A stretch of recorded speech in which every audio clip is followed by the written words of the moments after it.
Hello students. तो मैं आपके साथ एक कम्युनिकेशन चैप्टर की समरी शेयर कर रहा हूँ। तो वैसे तो ये चैप्टर को पता है कि सीबीएसई के सिलेबस से कट गया है, बट जेई मेंस में कुछ सेट्स में इस पे बेस्ड कुछ क्वेश्चंस आए थे। तो बिल्कुल एक छोटी सी वीडियो है जिसमें कि आपके सारे कंसेप्ट्स कवर हो जाएंगे। ठीक है, तो लेट्स स्टार्ट बच्चों। तो बच्चों, कम्युनिकेशन का मतलब क्या होता है? अगर मैं बिल्कुल सिंपली बात करूँ, what is communication? Right now मैं आपसे बात कर रहा हूँ, ये कम्युनिकेशन है। ठीक है, इसकी सिंपलेस्ट फॉर्म क्या होगी? अगर हम सोचें, एक पर्सन बोल रहा है और एक दूसरा पर्सन सुन रहा है, राइट? तो यहाँ पे कितनी चीजें इन्वॉल्व हुई बच्चों? एक जो बोल रहा है ना, उसको हम एक तरह से कह सकते हैं सोर्स। एक जो सुन रहा है, इसको हम कह सकते हैं लिसनर, राइट? और एक जिसके थ्रू ये साउंड ट्रैवल कर रही है, जिसको हम मीडियम भी कह सकते हैं, राइट? तो किसी भी कम्युनिकेशन सिस्टम में तीन कंपोनेंट्स तो हमेशा होंगे ही होंगे: सोर्स, मीडियम एंड लिसनर। ठीक है, ये सबसे सिंपल सिस्टम है। अगर हम इसमें थोड़ा कॉम्प्लिकेट कर लें तो इसमें कुछ और कंपोनेंट्स आ जाते हैं, जैसे कि फॉर एग्जांपल, अगर तो मुझे क्लास, छोटी सी क्लास में बात करनी है तो मैं सीधा विदाउट माइक पढ़ा दूंगा, राइट? अगर एक बहुत बड़ा हॉल है, उसमें मुझे सबसे बात करनी है तो मैं क्या यूज करूंगा? माइक यूज करूंगा, स्पीकर्स यूज करूंगा, राइट? अगर मुझे यूएसए में किसी से बात करनी है तो मैं मोबाइल यूज करूंगा, मोबाइल का सिग्नल मोबाइल टावर के थ्रू, सैटेलाइट के थ्रू जिससे मैं बात कर रहा हूँ उसके पास जाएगा, राइट? तो जितना हमें दूर बात करनी है उतना हमारे कम्युनिकेशन में और कंपोनेंट्स बढ़ जाते हैं, राइट? तो इन जनरल बच्चों, जो एक कम्युनिकेशन सिस्टम होता है उसके कंपोनेंट्स इस तरीके से होते हैं। और ये हमें एक फिगर याद रखना है। देखो इसमें क्या कुछ आ रहा है। सबसे पहले as we can see, information source. ठीक है, सोर्स बच्चों जो इंफॉर्मेशन भेजेगा उसको बच्चों हम बार बार इस चैप्टर में बोलेंगे सिग्नल। ठीक है, तो एक सिग्नल वर्ड माइंड में रखना। सिग्नल इज एनी इंफॉर्मेशन और डाटा जो कि हम भेज रहे हैं। ठीक है, तो ये इंफॉर्मेशन सबसे पहले जाती है एक ट्रांसमीटर के थ्रू। ठीक है, जैसे एक नॉर्मल केस में ट्रांसमीटर मेरा माउथ होगा, एक कॉम्प्लिकेटेड केस में ट्रांसमीटर एक माइक हो सकता है। ठीक है, तो जिसके थ्रू भी इंफॉर्मेशन भेजी जा रही है वो है ट्रांसमीटर। जिसके थ्रू जा रही है वो इंफॉर्मेशन, जिसको हमने पहले मीडियम बोला था, ठीक है, उसका टेक्निकल वर्ड इस चैप्टर में है चैनल। ठीक है, तो जैसे जो हमने ऊपर फिगर बनाया है उसमें चैनल क्या हो गया? एयर। ठीक है, और फिर फाइनली इंफॉर्मेशन जहां पहुंच रही है उसको हम कहेंगे रिसीवर। तो अगेन सिंपल केस में रिसीवर क्या हुआ? ईयर। एक कॉम्प्लिकेटेड केस में रिसीवर क्या हो सकता है? Speaker, right? तो आप समझ सकते हो कि एक माइक से वायर के थ्रू साउंड जो है वो स्पीकर के पास जा रही है और स्पीकर से आपको सुनाई देगी, राइट? तो उस केस में क्या हो गया बच्चों, समझ सकते हो आप? माइक हो गया ट्रांसमीटर, जो वायर थी वो हुई चैनल, और जो स्पीकर था वो हो गया रिसीवर। अंडरस्टूड? तो अब बच्चों मान लो मैं किसी एक बच्चे से बात कर रहा हूँ, राइट? तो जो सराउंडिंग में मान लो कार का हॉर्न बज रहा है या कोई बच्चा रो रहा है तो वो आवाज भी आप तक पहुंच रही है ना? क्यों? क्योंकि जो मीडियम है उसमें और आवाजें भी एग्जिस्ट करती हैं, राइट? तो वो देखो हमने नीचे वाले फिगर में दिखा दिया कि चैनल में जब ट्रांसमीटर भी इंफॉर्मेशन भेज रहा है तो आसपास वाली जगह से भी इंफॉर्मेशन आ सकती है, जिसको हमने बोल दिया एज नॉइस। ठीक है, तो बच्चों नॉइस का क्या मतलब हो गया? Noise is any unwanted signal. ठीक है, noise does not necessarily mean noise मतलब शोर। इसका मतलब है कोई भी अनवांटेड इंफॉर्मेशन या सिग्नल जो आपके पास आ रहा है उसको हम बोलते हैं नॉइस।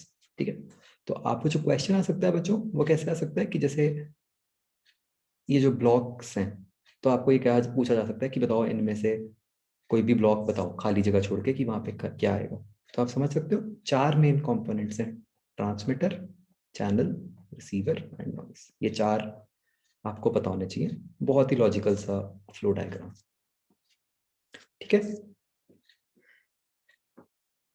नेक्स्ट बच्चों, इस चैप्टर में हम जो बात करते हैं वो हम टर्म यूज करते हैं बैंडविड्थ। ये हमने, आपको याद होगा, हमने पहले भी इसकी बात की हुई है। कहां पर? क्यू फैक्टर में, राइट। तो बच्चों, बैंडविड्थ का बेसिक मीनिंग क्या होता है? बैंडविड्थ इज नथिंग बट एक फ्रीक्वेंसी रेंज, ठीक है, जिसको हम निकालते हैं using F max minus F में। ठीक है जी। तो बच्चों क्या होता है, जो हम अलग अलग टाइप की इंफॉर्मेशन भेजते हैं, राइट, अलग अलग टाइप ऑफ इंफॉर्मेशन क्या हो सकती है? मतलब सिर्फ साउंड हो सकती है, राइट, सिर्फ पिक्चर्स हो सकती हैं, फिर अगर मूवी है तो उसमें साउंड भी है, पिक्चर भी है, राइट। अगर हम कोई मेल कर रहे हैं तो वो सिंपल डाटा है, हम कोई फाइल भेज रहे हैं तो वो किसी और टाइप का डाटा है, राइट। तो डिपेंडिंग अपॉन कि हम किस टाइप की इंफॉर्मेशन भेज रहे हैं, तो हर इंफॉर्मेशन टाइप की बैंडविड्थ अलग अलग होती है। ठीक है। तो ये हमें पता होना चाहिए कि जो अलग अलग टाइप्स ऑफ इंफॉर्मेशन हैं उनकी क्या बैंडविड्थ होती है। ठीक है जी। तो बच्चों, अब जो याद रखना है, स्पीच सिग्नल जो होता है, ठीक है, उसकी बैंडविड्थ होती है 2800 हर्ट्स। ये आपको याद रखना है। तो बेसिकली वो 300 हर्ट्स से 3100 हर्ट्स तक लाई करती है। ठीक है, स्पीच सिग्नल्स। तो जो उसकी बैंडविड्थ है वो 2800 हर्ट्स होगी। फिर बच्चों, म्यूजिक की जो बैंडविड्थ होती है, ठीक है बच्चों, अगेन आप समझ गए हो बैंडविड्थ का मतलब क्या है, रेंज, होती है 20 किलो हर्ट्स। ठीक है। तो ये याद रखना है। तो बेसिकली वो बच्चों 20 हर्ट्ज से 20 किलो हर्ट्ज होता है। तो सब्ट्रैक्ट करेंगे तो आप देख सकते हो कि अप्रोक्सीमेटली 20 किलो हर्ट्ज ही बन गया। और तीसरा होता है बच्चों टीवी सिग्नल। तो टीवी सिग्नल में हम समझ सकते हैं कि ऑडियो भी होती है, वीडियो भी होती है। तो उसके लिए जो बैंडविड्थ चाहिए दैट इज 6 मेगाहर्ट्ज। ठीक है। तो क्या क्या बातें याद रखनी है यहाँ से? फर्स्ट ऑफ ऑल बैंडविड्थ का मीनिंग। नेक्स्ट, अलग अलग इंफॉर्मेशन या फिर सिग्नल्स की अलग अलग बैंडविड्थ होती है। तो ये 3 वैल्यूज बच्चों हमने याद रखनी है। ठीक है। Speech signal 2800 hertz, music 20 kilo hertz, TV signal 6 megahertz. अब बच्चों बैंडविड्थ की इंपॉर्टेंस क्या होती है कि ये तो हुआ जो टाइप ऑफ सिग्नल है। अब हम सिग्नल को किसी ना किसी चैनल के थ्रू भेज रहे हैं, जैसे हमने ऊपर समझा, मतलब किसी तरह किसी मीडियम के थ्रू भेज रहे हैं। तो बच्चों हर मीडियम की भी एक लिमिटेशन होती है। ठीक है। हर मीडियम के थ्रू हम डिफरेंट बैंडविड्थ ऑफ फ्रीक्वेंसीज भेज सकते हैं, right. It is as good as saying बच्चों कि भाई आपने मान लो पानी भेजना है, राइट, एक टैंकी से नीचे पानी भेजना है। तो ऑब्वियसली कहीं पे आप मोटी पाइप लगाओगे, कहीं पतली पाइप लगाओगे। जहां ज्यादा पानी चाहिए वहां मोटी पाइप लगेगी, जहां कम पानी चाहिए वहां पतली पाइप लगेगी। बिल्कुल ऐसे ही जहां ज्यादा बैंडविड्थ है उसके लिए कुछ अलग टाइप का चैनल चाहिए, जहां कम बैंडविड्थ है उसके लिए कुछ और अलग टाइप का चैनल चाहिए। ठीक है। तो बच्चों हमें ये समझना होता है कि जस्ट लाइक अलग अलग इंफॉर्मेशन या सिग्नल्स की बैंडविड्थ अलग होती है, ऐसे ही अलग अलग चैनल्स की बैंडविड्थ भी अलग होती है। ठीक है। तो ये जो ट्रांसमिशन मीडियम है उनकी भी बैंडविड्थ अलग अलग होती है। अब बच्चों क्या क्या चैनल्स होते हैं, कैसे कैसे हम इंफॉर्मेशन भेजते हैं बच्चों, ये भी बहुत लॉजिकल है। एक तो होता है वायर के थ्रू, है ना। एक है बच्चों फ्री स्पेस, जिसको आप कह लो वायरलेस वाईफाई, राइट। वो सारा कुछ फ्री स्पेस में आ गया, ब्लूटूथ, वाईफाई, रेडियो, यहाँ पे सब में इंफॉर्मेशन फ्री स्पेस में ट्रैवल कर रही है। For that matter even TV, TV में भी जो सैटेलाइट्स आ रही है वो स्पेस से ही आ रही है। और बच्चों जो लेटेस्ट चलता है that is fibre optic cable. तो आपने आजकल सुना होगा इंटरनेट में हर जगह हम फाइबर ऑप्टिक बोलते हैं, राइट? फाइबर ऑप्टिक वही है जो हमने रे ऑप्टिक्स में समझा था। तो आप सबको याद होगा कि इसमें लॉसेस बहुत कम होते हैं, तो इसलिए ये तो सबसे अच्छी केबल मानी जाती है। ठीक है, तो इनकी देखो बच्चों क्या क्या बैंडविड्थ होती हैं। वायर या फिर कोएक्शियल केबल जिसको हम कहते हैं, इसकी बच्चों बैंडविड्थ होती है 750 मेगाहर्ट्ज। ये हमें याद रखना है। कोएक्शियल का बच्चों क्या मतलब होता है, ये अगर आपने कभी अपने घर में जो केबल टीवी आता है उसकी वायर अगर देखी हो, ठीक है, तो आपने शायद देखा हो कि उसमें एक अंदर मोटी वायर होती है और उसके अराउंड एक पतली सी वायर रैप की होती है, तो उसको हम कोएक्शियल केबल कहते हैं। तो ये बच्चों टीवी के साथ यूज होती है, सिक्योरिटी कैमरा में भी हो सकता है आपने देखी हो, वहां पे भी यूज होती है कोएक्शियल केबल। तो क्या याद रखना है, कोएक्शियल केबल की बैंडविड्थ होती है 750 मेगाहर्ट्ज। तीसरा होता है बच्चों फ्री स्पेस। फ्री स्पेस में बच्चों जो बैंडविड्थ होती है, आप देख सकते हो कि जो रेंज है वो किलोहर्ट्ज से लेके फ्यू गीगाहर्ट्ज है। ठीक है, तो अगेन जब हम सब्ट्रैक्ट करेंगे तो ये बैंडविड्थ कितनी आ गई, आप समझ सकते हो गीगाहर्ट्ज ही आ जाएगी, क्योंकि किलोहर्ट्ज सब्ट्रैक्ट भी करेंगे तो वो वैल्यू नेग्लिजिबल ही होगी। ठीक है, और तीसरा होता है बच्चों ऑप्टिकल फाइबर। ऑप्टिकल फाइबर की बहुत ज़्यादा बैंडविड्थ होती है 100 गीगाहर्ट्ज। ठीक है, तो आप ये समझ सकते हो कि एक ऑप्टिकल फाइबर जो है वो बहुत ही ज़्यादा वाइड रेंज ऑफ फ्रीक्वेंसीज को ट्रांसफर कर सकती है। ठीक है जी, तो क्या बच्चों याद रखना है बैंडविड्थ का मीनिंग, फिर ये याद रखना है कि अलग अलग टाइप्स ऑफ इंफॉर्मेशंस की बैंडविड्थ अलग अलग होती हैं, और फिर ये याद रखना है कि इंफॉर्मेशन को जिसके थ्रू आप भेज रहे हो, जो आपका चैनल है या जो आपका मीडियम है, उनकी भी बैंडविड्थ अलग अलग होती हैं। ठीक है, तो आप बच्चों देखो जो हमने पढ़ा है, तीन अलग अलग टाइप्स की इंफॉर्मेशंस थी और तीन ही अलग अलग टाइप के चैनल्स हैं जिनकी हमें बैंडविड्थ याद रखनी है। सो फार क्लियर बच्चों? नेक्स्ट हम जो बात करेंगे वो ये बात करेंगे कि फ्री स्पेस में कम्युनिकेशन किस किस तरह होती है। ठीक है,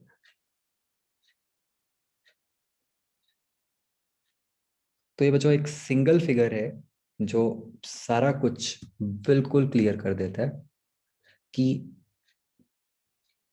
कैसे फ्री स्पेस में इंफॉर्मेशन ट्रैवल करती है। ठीक है बच्चों, तो अगर बच्चों आप ध्यान से देखो, इसमें तीन पार्ट्स हैं। ठीक है, सबसे पहला पार्ट है ग्राउंड वेव, जहां पे एक इंफॉर्मेशन बस ग्राउंड के अलोंग ही ट्रैवल कर रही है। तो ये एंटीना टू एंटीना सीधा ग्राउंड के अलोंग ट्रैवल करती है। दूसरा जो आप तरीका है बच्चों, आप देख सकते हो स्काई वेव। तो स्काई वेव में आप देख सकते हो कि हम थोड़ा दूर दूर एंटीनास रखे हुए हैं। ठीक है, तो स्काई वेव में देखो इंफॉर्मेशन कैसे ट्रैवल कर रही है, कि इंफॉर्मेशन एक एंटीना से निकली, वो आइनोस्फेयर से रिफ्लेक्ट होती है और दूसरे एंटीना तक पहुंच गई। ठीक है, तो इसको हम कहते हैं स्काई वेव। ये कैसे नाम याद रहेगा, कि स्काई से रिफ्लेक्ट हो रही है। ठीक है, और तीसरी होती है बच्चों स्पेस वेव। स्पेस वेव में क्या हो रहा है कि एंटीना ने सिग्नल भेजा सैटेलाइट को और सैटेलाइट ने उस सिग्नल को वापस भेज दिया। ठीक है, वेरी लॉजिकल कि कैसे कैसे हो रहा है। तो बच्चों क्या होता है, ग्राउंड वेव जो होती है वो यूज होती है for very small frequencies. Small का मतलब है, हम एग्जैक्ट वैल्यू तो नहीं कहते, बट फ्यू मेगाहर्ट्ज। ठीक है, स्काई वेव बच्चों यूज होता है रेडियो में, ठीक है, ने पहले भी सुना होगा कभी।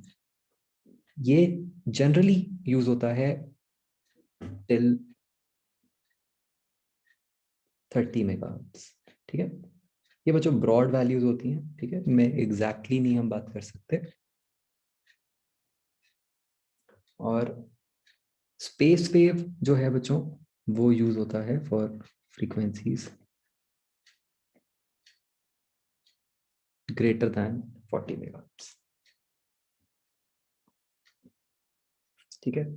तो इसमें और कुछ नहीं याद रखना, सिर्फ 3 चीजें याद रखनी है कि 3 टाइप्स की ये प्रोपगेशंस है, ग्राउंड, स्काई, स्पेस, और इनमें जो फ्रीक्वेंसी रेंजेस हैं वो आपको आइडिया होना चाहिए।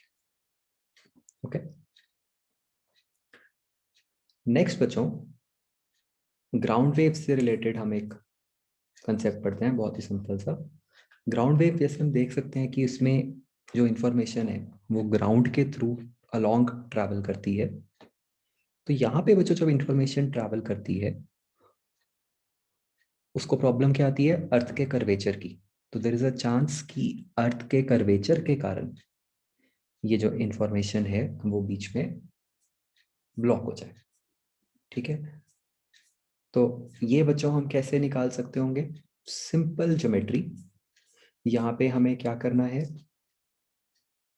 अगर हम अर्थ को इस तरह से ड्रॉ करें, हम एक हाइट h का एंटीना अज्यूम करें। तो अगर आप बच्चों यहाँ पे पाइथागोरस थ्योरम लगाओगे, राइट, क्या बन जाएगी पाइथागोरस थ्योरम, इस फिगर में आप देख सकते हो। बेसिकली हम किस में इंटरेस्टेड है, we are interested in the quantity d। तो यू कैन सी कि d square plus r square is equal to h plus r whole square, correct. तो इसको बच्चों यहाँ पे आप h मानोगे is very small compare to radius of अर्थ।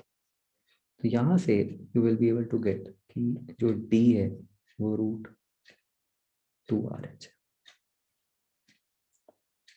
ठीक है।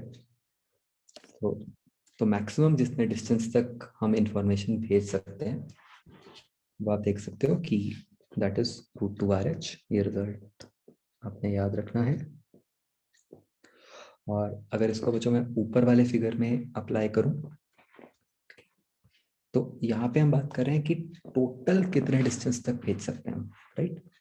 तो आप देख सकते हो कि एक एंटीना यहाँ मिड तक भेजेगा और वहां से दूसरा एंटीना रिसीव कर सकता है।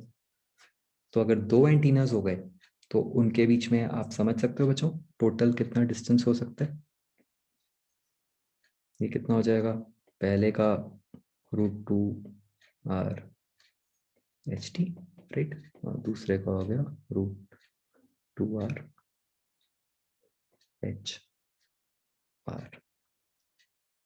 ठीक है। तो this is the total distance जो कि इस फिगर में dm दिखाया हुआ है, जो कि बन सकता है। तो मतलब बच्चों आप समझो 2 टाइप के क्वेश्चन बन सकते हैं, एक तो ये कि एक एंटीना से मैक्सिमम कितनी दूर भेजा जा सकता है, या ये कि अगर 2 एंटीनाज हैं तो उनके बीच में मैक्सिमम कितना डिस्टेंस हो सकता है, right. Very simple, simple maths.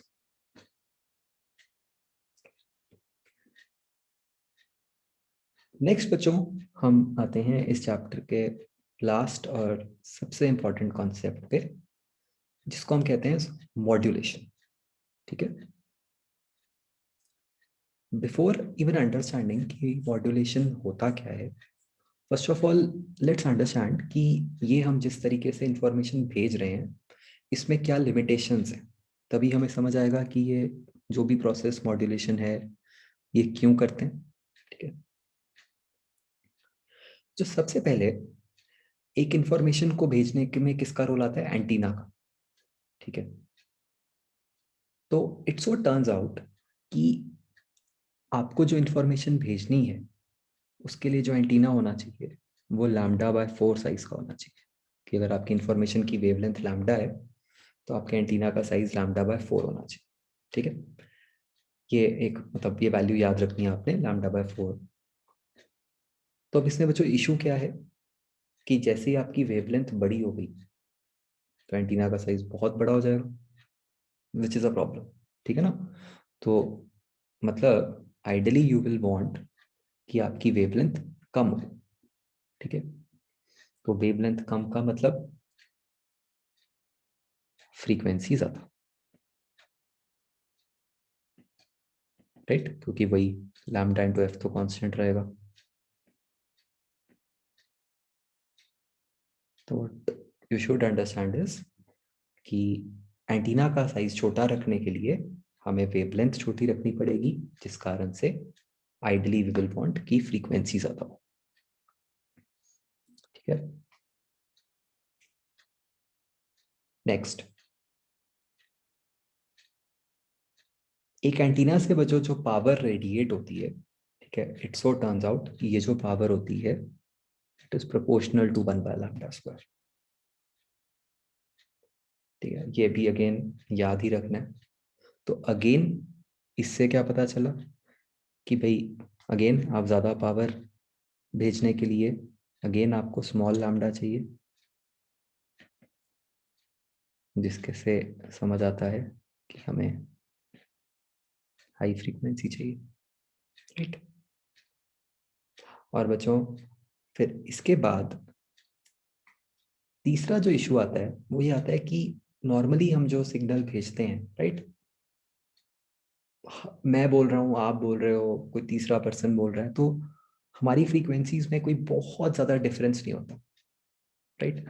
तो वो सारी आपस में मिक्स हो सकती है। तो मान लो मैं क्लास में किसी एक बच्चे से बात करना चाहता हूँ और मैं चाहता हूँ कि यार बस मेरी आवाज सुनाई दे उस बच्चे को और आसपास किसी की आवाज ना सुनाई दे। तो अगर कुछ ऐसा तरीका हो कि मेरी फ्रीक्वेंसी बाकी सबसे बिल्कुल अलग हो जाए, बहुत ही अलग, तो उस बच्चे को मेरी आवाज तो सब में बिल्कुल अलग सुनाई देगी, है ना?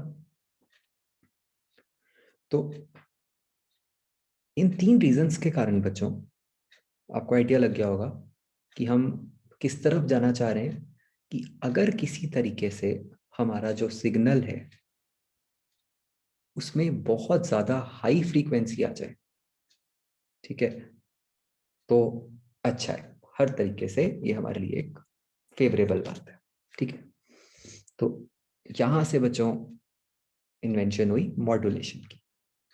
तो मॉड्यूलेशन का यही मतलब है बच्चों कि अगर हम एक ओरिजिनल लो फ्रीक्वेंसी सिग्नल को किसी तरीके से एक हाई फ्रीक्वेंसी सिग्नल में कन्वर्ट कर दें, बट हाँ, ऐसा नहीं कि सब कुछ ही बदल दिया। कंडीशन ये है कि जो कन्वर्ट किया उसके पास ओरिजिनल इंफॉर्मेशन तो रहे। ठीक है? तो इस प्रोसेस को हम कहते हैं मॉड्यूलेशन, कि किसी तरीके से हमने हमारे ओरिजिनल लो फ्रीक्वेंसी सिग्नल को एक हाई फ्रीक्वेंसी सिग्नल में कन्वर्ट कर दिया। ठीक है? तो बच्चों करते क्या है, हम अपने सिग्नल को, ओरिजिनल सिग्नल को एक हाई फ्रीक्वेंसी सिग्नल के ऊपर बिठा देते हैं और उस पर बिठा के हम उसको जहां भेजना है भेज देते हैं। जिसके पास पहुंचा वो by some device is able to separate out the large frequency, उसके पास फिर ओरिजिनली रह जाती है और काम की चीज पहुंच जाती है। ठीक है? अब बच्चों जब ये हम मॉड्यूलेशन का प्रोसेस करते हैं तो इसमें हम तीन तरीके से कर सकते हैं। यहाँ पे हम क्या कर सकते हैं, हम मेन तो हमने जो यूज करना है वो तो हमने हाई फ्रीक्वेंसी वेव करनी ही करनी है। ठीक है? उसमें कोई डाउट नहीं है। लेकिन हम उसके अंदर भी फर्दर क्या चेंजेस ला सकते हैं, हम एक तो एम्पलीट्यूड में चेंज ला सकते हैं, या हम फ्रीक्वेंसी में चेंज ला सकते हैं, या हम फेज में चेंज ला सकते हैं। ठीक है? तो उसके हिसाब से बच्चों तीन नाम आते हैं हमारे पास: amplitude modulation, frequency modulation and phase modulation. ठीक है? बहुत डिटेल में हमें नहीं जाना, मैं एक फिगर दिखाऊंगा आपको, उसमें आपको सारा कुछ क्लियर हो जाएगा। देखो, अब इसको बच्चों ध्यान से देखना, क्या क्या कुछ याद रखना है बच्चों। ये बच्चों, ये है आपका ओरिजिनल सिग्नल, ठीक है। जैसे कि आप देख सकते हो, ये बच्चों एक्स एक्सिस पे टाइम है, तो इसका टाइम पीरियड आप देख सकते हो काफी ज्यादा है, तो इसका मतलब इसकी फ्रीक्वेंसी कम है, ठीक है बच्चों। इसको हम कहते हैं मॉड्यूलेटिंग सिग्नल, ठीक है। जैसा कि मैं आपको जो समझा रहा था, इसको हम बिठा देते हैं on a high frequency signal, ठीक है, जिसको हम कहते हैं एज कैरियर सिग्नल, ठीक है, जिसके ऊपर बिठाना है हमें सिग्नल को, इसको हमने बोला कैरियर। जैसे कि आप देख सकते हो, इसकी हाई फ्रीक्वेंसी।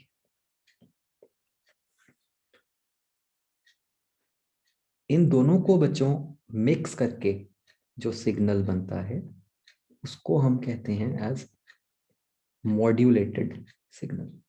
तो ये बच्चों बहुत थोड़ा सा फर्क है नाम में, है ना, ध्यान रखना।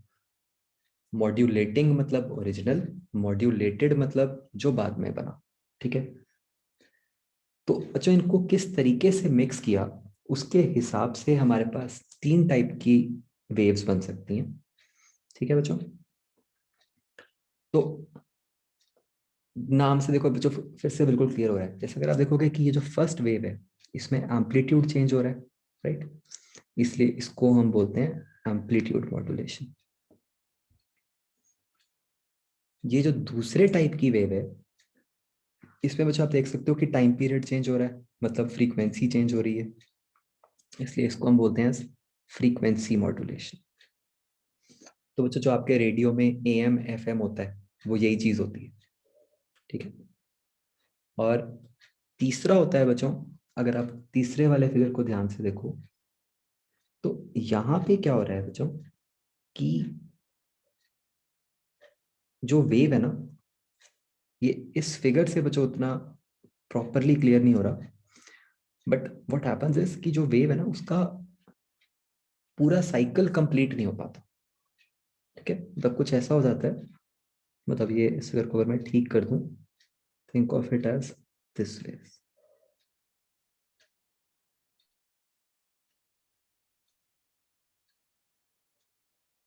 ठीक है। तो आप ये देख सकते हो बीच में, यहाँ पे क्या हुआ, पूरा साइकिल ही कंप्लीट नहीं हुआ, तो मतलब हमने फेज के साथ कोई पंगे लिए, ठीक है। तो सरप्राइजिंगली मैंने एनसीईआरटी से फिगर लिया है, उसी में गलत बना हुआ है। तो मतलब जहाँ पे इन बिटवीन साइकिल्स कंप्लीट ना हो बच्चों, ठीक है, उसमें उसको हम कहते हैं फेज मॉड्यूलेशन, ठीक है। PM means phase modulation. तो बच्चों आपको ये नाम पता होने चाहिए, और आपको फिगर देख के ये समझ आ जाना चाहिए कि भाई वो किस टाइप की मॉड्यूलेशन की है, ठीक है। और कोई डिटेल नहीं पूछी जाएगी आपसे, बट हाँ, ये आपको पता चलना चाहिए कि किस टाइप की मॉड्यूलेशन की है by looking at the figure, okay. Next बच्चों, बच्चों इसको ध्यान से देखना। मैक्सिमम टाइम जो क्वेश्चन आया है जेईई मेंस में, वो इस एक पेज के ऊपर आया, ठीक है। थोड़ी सी हम मैथ्स यहाँ पे लगाएंगे, ठीक है? जो बच्चों एक मॉड्यूलेटेड वेव होती है, ठीक है, उसकी इक्वेशन होती है like this, AC plus AM sine omega MT whole into sine omega CT, ठीक है। जो बच्चों नॉर्मल वेव होती है, मतलब जिसके साथ आपने कुछ नहीं किया, मतलब जिसको हम मॉड्यूलेटिंग सिग्नल कह सकते हैं, ठीक है, जो अभी हमने पहले देखा था, वो क्या है, सिंपल साइन कर्व, जिसको हम ऐसे डिनोट करते हैं AM साइन ओमेगा MT। जो कैरियर वेव होती है, कैरियर याद है जिसके ऊपर बिठाएंगे, that is AC sine omega CT, ठीक है, सिंपल साइन कर्व।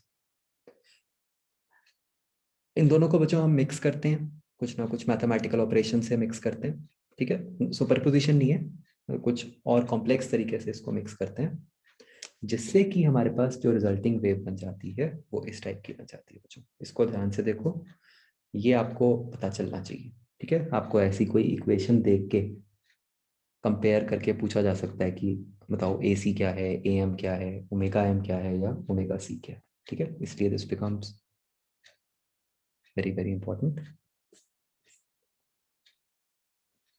इसको बच्चों हम थोड़ा सा, मतलब अगर मैं ए सी कॉमन निकाल लूँ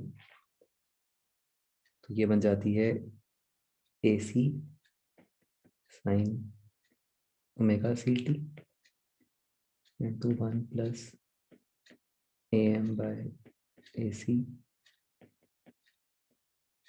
sign omega M T, right, ऐसे लिख सकता हूँ मैं। तो ये बच्चों ए एम बाय ए सी जो होता है इसको हम म्यू कहते हैं, which is known as the modulation index, ठीक है। वेरी इंपॉर्टेंट, मतलब जो बहुत ही हाईली लाइकली क्वेश्चन है वो ये है कि भाई आपको ऐसे इक्वेशन दे दी जाए और आपसे ये पूछ लिया जाए कि बताओ भाई यहाँ पे इसमें म्यू क्या है, ठीक है। ये बच्चों म्यू को is generally kept less than equal to 1 to avoid distortion in signal. ये बच्चों आपको एज इट इज ही पूछा जा सकता है, नथिंग ग्रेट, ठीक है। और कुछ नहीं आपको जानना, सिर्फ जैसे हम वेव्स में नहीं पढ़ते कि वेव की इक्वेशन में आपको कंपेयर करके सारी टर्म्स पता चलनी चाहिए, ऐसे ही आपको इस इक्वेशन को कंपेयर करके पता चलना चाहिए कि ये जो अलग अलग टर्म्स हैं हमारी ए सी ए एम वो क्या है, ठीक है जी।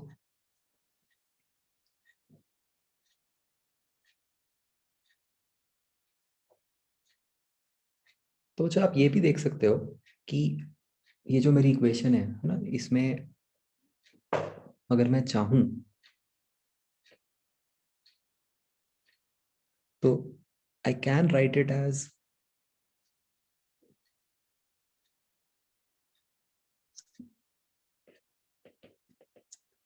ए C sine omega C T plus A C A M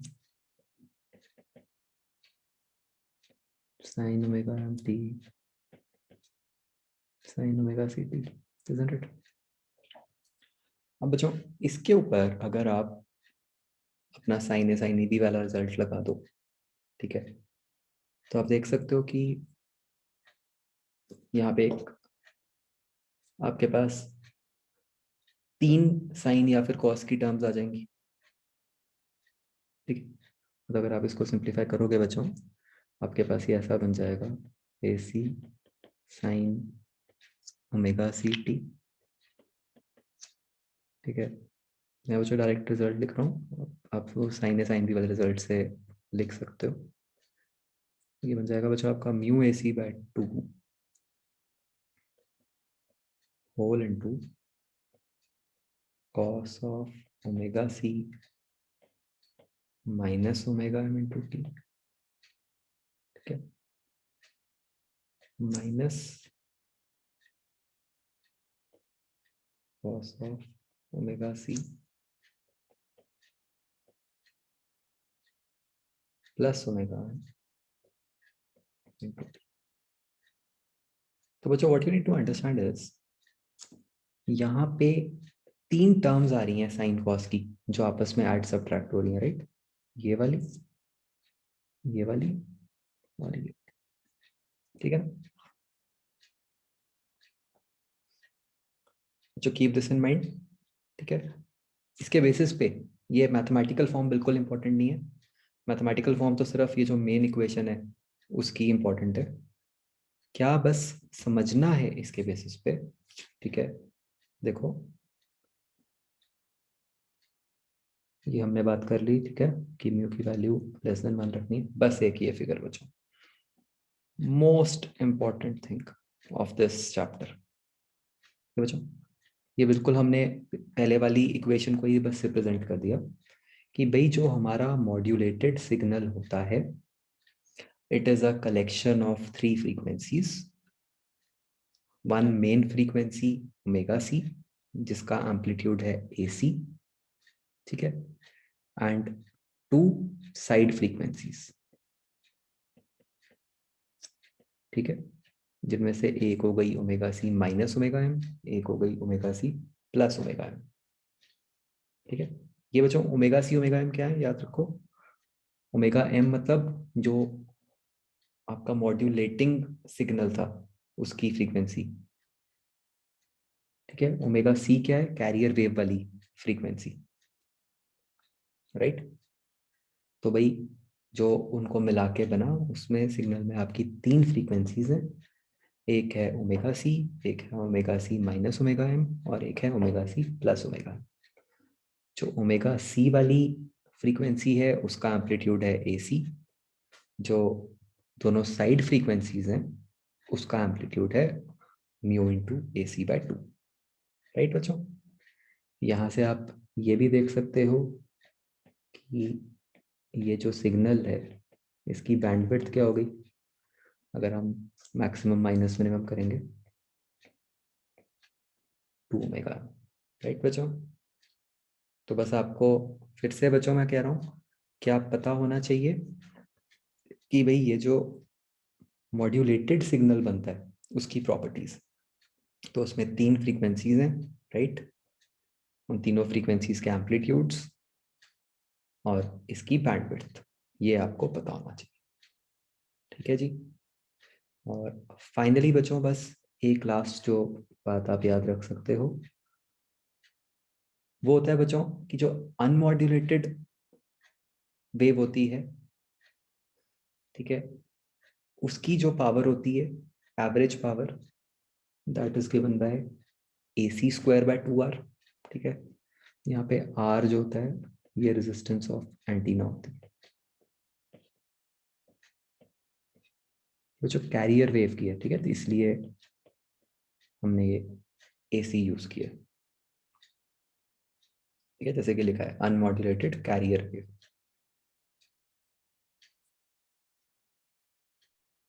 ठीक है। और फिर अगर हम इसको जब मॉड्यूलेट कर देते हैं बच्चों, तो मॉड्यूलेट करने पर जो पावर बन जाती है वो बन जाती है ऊपर वाली पावर मल्टीप्लाइड बाय 1 + μ²/2, ठीक है। तो ये 2 रिजल्ट्स याद रख सकते हो तो रख लो, ठीक है। ऊपर वाला क्या है फिर से AC² / 2R, वो अनमॉड्यूलेटेड कैरियर वेव, और अगर मॉड्यूलेट कर दिया तो वो 1 + μ²/2 से मल्टीप्लाई हो जाएगी, राइट बच्चों। This is all in this chapter, thank you.